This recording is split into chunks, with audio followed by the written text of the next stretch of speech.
सारे facts and figure जो है वो हमारी इकॉनमी की टीम जो है वो उन्होंने आपके सामने रखे हैं। आप लोगों ने वो सारे जो है वो देखे होंगे और अब इसे ये मालूम था कि अब जो है वो मेरा जाने का वक्त तो आ गया है और मुझे जो है अब हिसाब मेरा लिया जाएगा, पूछा जाएगा मुझसे। एक तरफ हो जाए मुझसे पूछा जाएगा नौकरियों का हिसाब, इस मुल्क की इकॉनमी का जो बैठा दिया उसका हिसाब, जो घर देने थे उसका हिसाब, जो करप्शन की है ये पंजाब के ऊपर बुजदार बैठा दिया।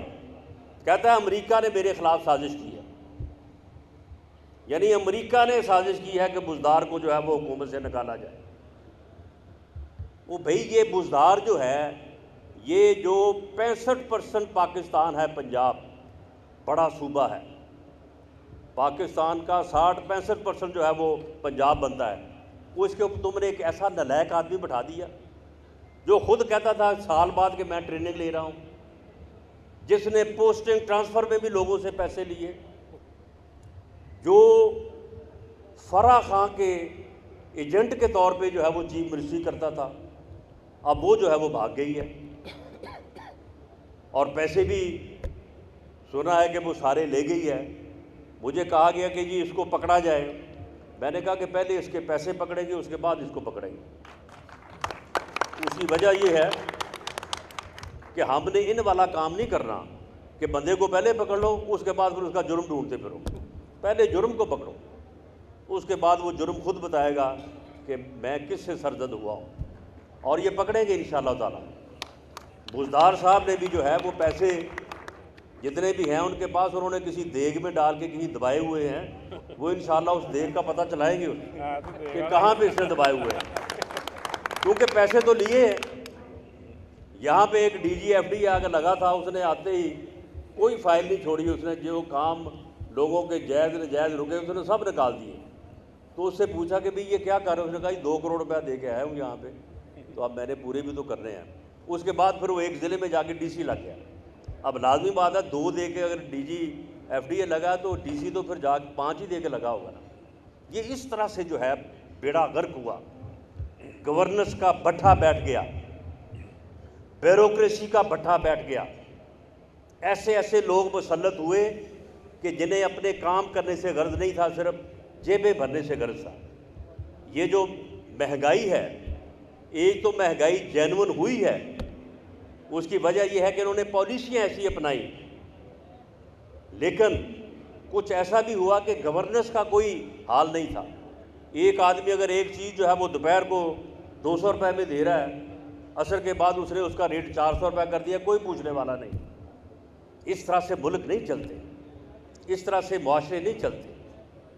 ये सोशल मीडिया और ट्विटर के ऊपर जो है वो मुल्क चलाने की अगर कोशिश की गई है तो इस तरह से मुल्क नहीं चल सकता था। इस तरह से फिर यही भट्ठा ही बैठना था। और उसके बाद जब अब इसे पता चला कि मुझे ये सारा हिसाब देना पड़ेगा, तो अब उसने एक नया ड्रामा जो है वो रचाया है।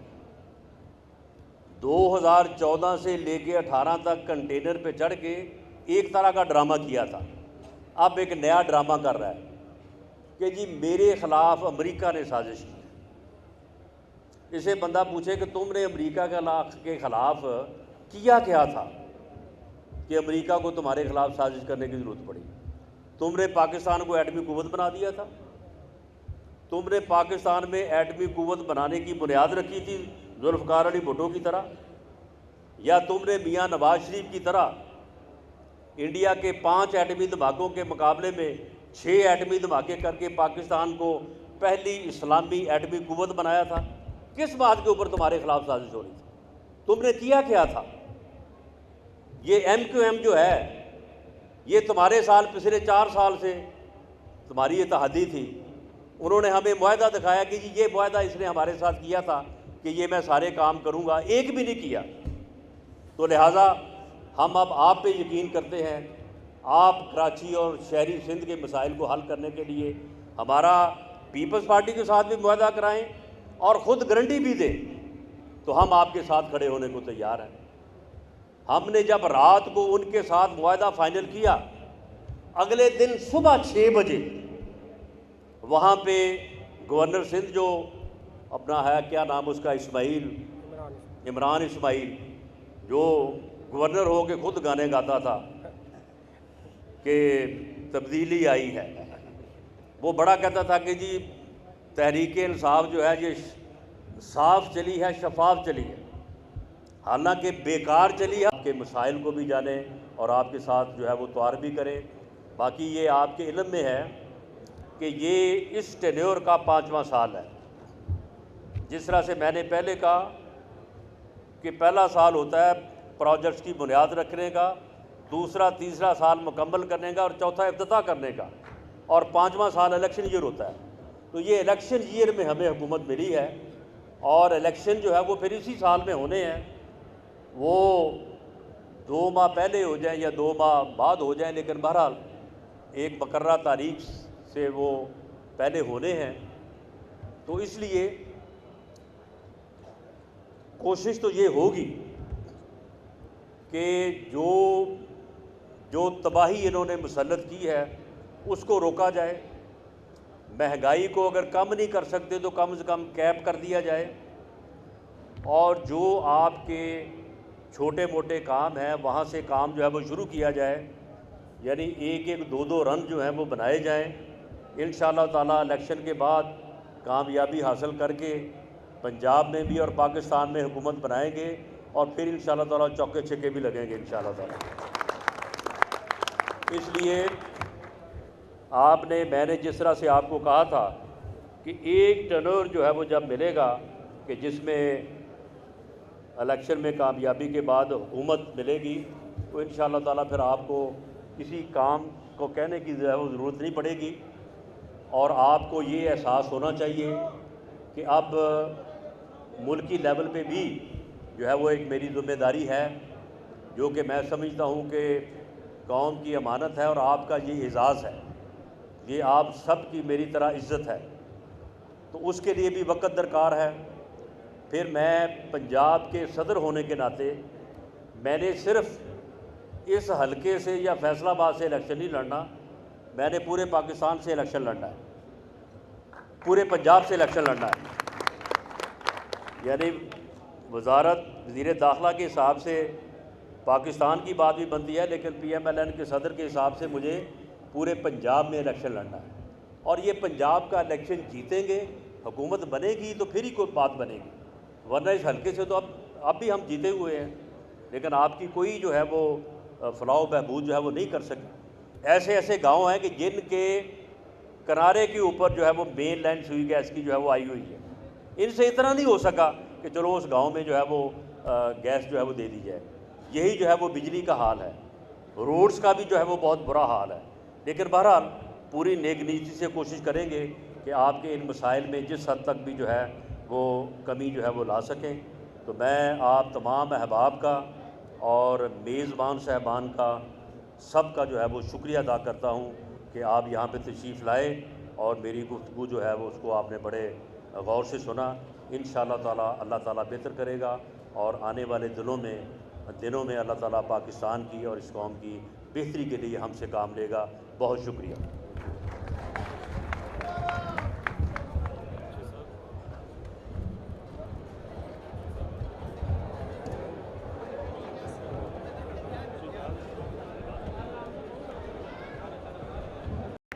बदतमीज़ कर दिया इन्होंने, नौजवान नस्ल को गुमराह कर रहा है ये इंसान, उनको बदतमीज़ कर रहा है, उनको किसी की इज्जत करने की। हालांकि सियासी जमातों में कारकुन एक दूसरे की सियासी जमातों की लीडरों का एहतराम करते हैं, उनकी इज्जत करते हैं। ये उनको ये पढ़ा रहा है कि फ़लाँ को डीज़ल को, फ़लाँ को चोर को, फ़लाँ को डाकू को, फ़लाँ को ये को, फ़लाँ के ख़िलाफ़ ये नारा लगाओ। ओ भाई, ये तुम किस किस्म की आग लगा रहे हो इस मुल्क में?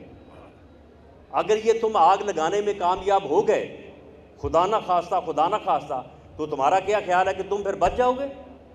तुम खुद इस आग में पहले जलोगे। लेकिन बदकिस्मती ये होगी कि तुम्हारे जैसे इंसान जो है वो फिर दूसरों का भी जो है वो नुकसान करते हैं।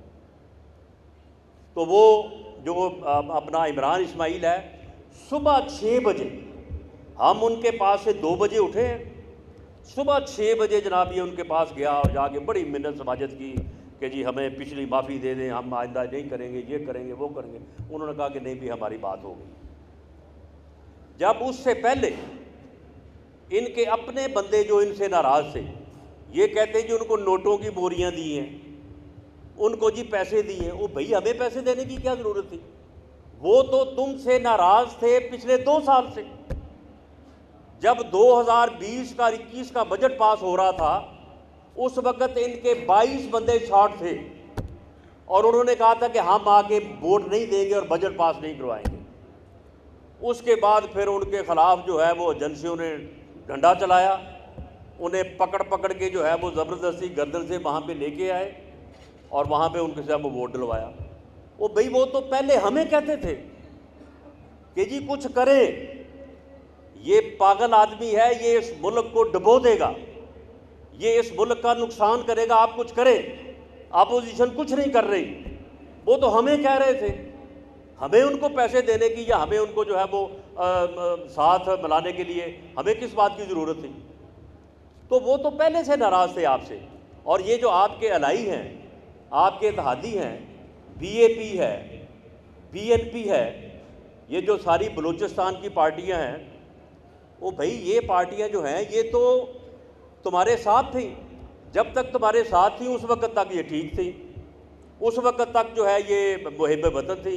अब अगर उन्होंने तुम्हें छोड़ दिया है तो जनाब वो सारे गद्दार हो गए, वो सारे अमेरिका के यार हो गए और आप जो है वो अमेरिका के ख़िलाफ़ जो है वो उठ खड़े हुए हैं कि जी मेरे ख़िलाफ़ जो है वो साजिश हुई है।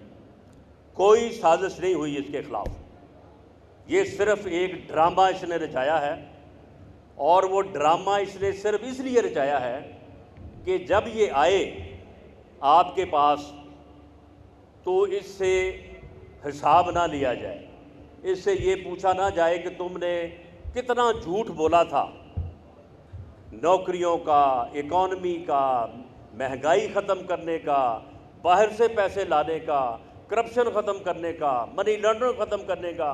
तुमने तो ऐसे कर दिया था कि जैसे बिल्कुल इस मुल्क में जो है वो दूध और शहद की नहरें जो है वो बहेंगी।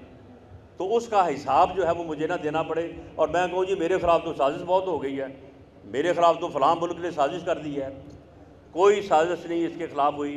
हमने नेशनल सिक्योरिटी कमेटी की मीटिंग बुलाई थी और उसमें तमाम फ़ौज के जो सरबराह हैं वो भी मौजूद थे। मैं भी आपके नुमाइंदे के तौर पे वहाँ पे मौजूद था। जो असद मजीद साहब हैं, जो सफ़ीर हैं जिनसे ये मंसूब किया है, अब आप किस्सा सुने। असद मजीद जो है वो अमेरिका में सफ़ीर था, उसने एक लंच दिया वहाँ के असिस्टेंट सेक्रेटरी को, डोनाल्ड लियो को। अब असिस्टेंट सेक्रेटरी का आप लेवल देख लें, असिस्टेंट सेक्रेटरी के ऊपर एक डिप्टी सेक्रेटरी होता है, डिप्टी सेक्रेटरी के ऊपर एक जॉइंट सेक्रेटरी होता है, जॉइंट सेक्रेटरी के ऊपर एक सेक्रेटरी होता है और सेक्रेटरी के ऊपर जो है वो फिर उनका फॉरेन मिनिस्टर होता है। अब ये चौथे 5वें दर्जे का आदमी है, उसका उसके साथ जो है वो लंच के ऊपर गुफ्तगू हुई, इधर उधर की उन्होंने बातें की, कुछ इधर की पाकिस्तान की, कुछ अमेरिका की। उसके बाद उस असिस्टेंट सेक्रेटरी ने कोई ख़त नहीं लिखा, उस असिस्टेंट सेक्रेटरी ने कोई बात जो है वो लिख के नहीं भेजी।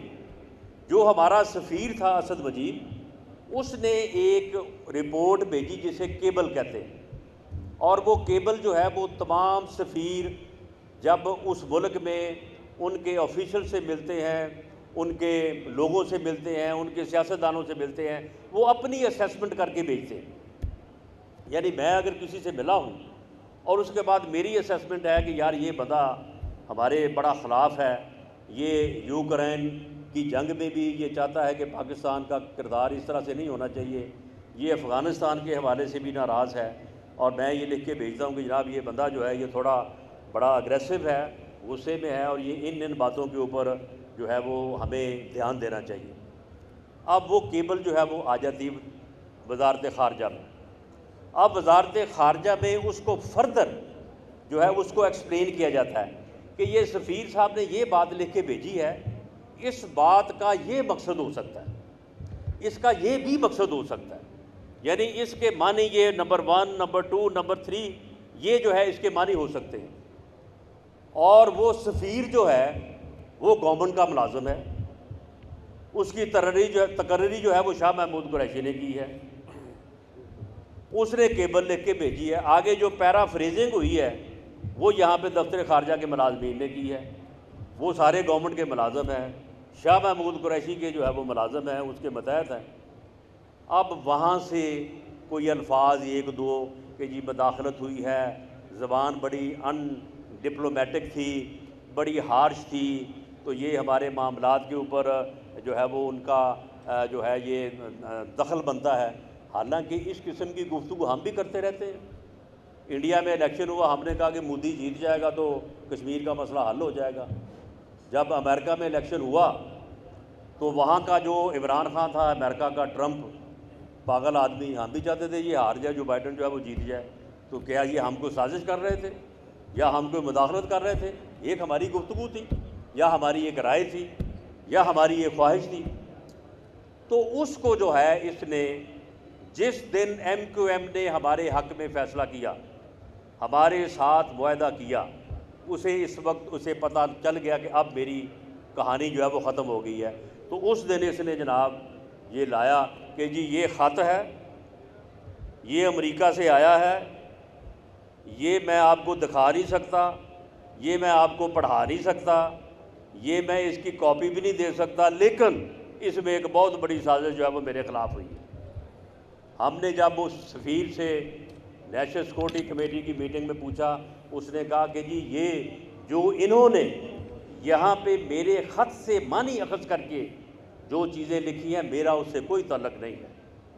जो मैंने केबल भेजी है उसमें मेरा कोई इस किस्म का ना कोई फ़िक्रा है, ना कोई लफ्ज़ है, ना मेरे जो है वो ये मानी है, ना मेरा ये ख़्याल है। उसने साफ़ तौर पे जो है वो इनकार किया। तो ये एक ड्रामा जो है वो इसने रचाने की कोशिश की है और मकसद इसका ये है कि पाकिस्तान की जो नौजवान नस्ल है उसे गुमराह करे, उसे बेराह करे, उसे जो है वो बदतमीज़ करे और एक ऐसा माहौल पैदा करे कि जिससे मुल्क जो है वो अफरा तफरी का जो है वो शिकार हो। लेकिन आप इसमें फ़िक्र ना करें, ये ज़िम्मेदारी जो है वो वज़ीर दाखिला के तौर पे ये आपके हलके के आपके नुमाइंदे के ज़िम्मे है।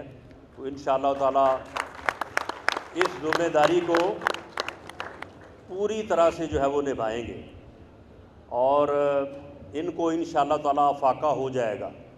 आहिस्ता आहिस्ता आने वाले दिनों में आप देखेंगे कि इनको जो है वो जब सही तरीके से मामलात होंगे तो इनको बड़ा अच्छे तरीके से फाका हो जाएगा। ये बीच बीच में ये बातें भी करता है कि जी मैं कॉल दे रहा हूँ, मैं ये कर रहा हूँ, मैं वो कर रहा हूँ, तो मैं इस्लामाबाद की कॉल दूँगा। ये आए इस्लामाबाद में इंशाअल्लाह ताला, वहाँ भी मैं इनका इस्तकबाल करूँगा इंशाअल्लाह।